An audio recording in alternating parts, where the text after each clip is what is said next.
Hello மக்களே, it's Thursday morning. Husband காலையிலேயே work போயிட்டாங்கங்கிறதுனால பாப்பாவுக்கு செய்யும்போது எனக்கும் சேர்த்து செஞ்சுட்டேன். லஞ்ச் எல்லாமே தக்காளி சாதமும் சௌச்சோ கூட்டும் பண்ணியிருந்தேன். அண்ட் காலையில் பிரேக்ஃபாஸ்ட்டுக்கு சுண்டலுக்கு வந்துட்டு என்னதுன்னா கடலைப்பருப்பில் செய்வோம்ல பூம்பருப்பு சுண்டல், அதுதான் பண்ணியிருந்தேன். 2 நாள் புலம்புக்கு கடவுள் வந்துட்டு கருணை மழை வாரி பொழிச்சிட்டாருன்னே சொல்லலாம்.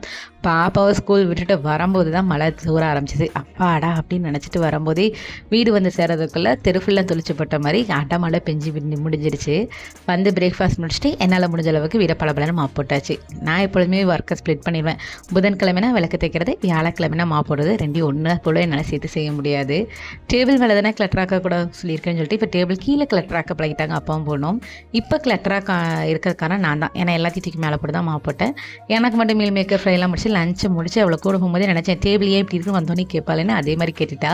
அவ்வளோ ஒரு செயலை செய்யாதேன்னு சொல்கிறோம்னா அதே செயலை நம்மளும் செய்யக்கூடாதுன்னு அவன் நினைப்பா. வந்தோடனே கேட்டாச்சு, அப்புறம் நீட் பண்ணிட்டேன். எங்கள் வீட்டில் குட்டி எப்படி